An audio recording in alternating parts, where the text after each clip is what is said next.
आसंता जनवरी 8 तारिख रु 11 तारिख पर्यंत 26तम सुवर्ण चांदीपुर बेलाभूमि महोत्सव अनुष्ठित हेबो। एने आज दिन गोटाए बेले स्थानीय ब्रिट कल्याण मंडप ठारे बैठक और सांबादिक सम्मेलन में स्थायी सभापति तथा पूर्वतन विधायक जीवन प्रदीप दास जोगदे कार्यक्रम संपर्क सूचना देते।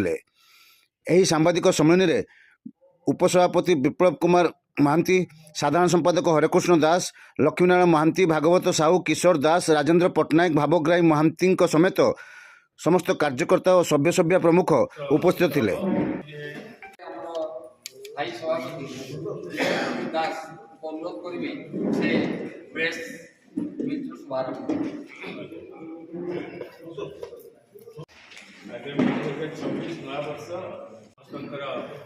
मंगल जगन्नाथ पाखे यहाँ मोर प्रार्थना।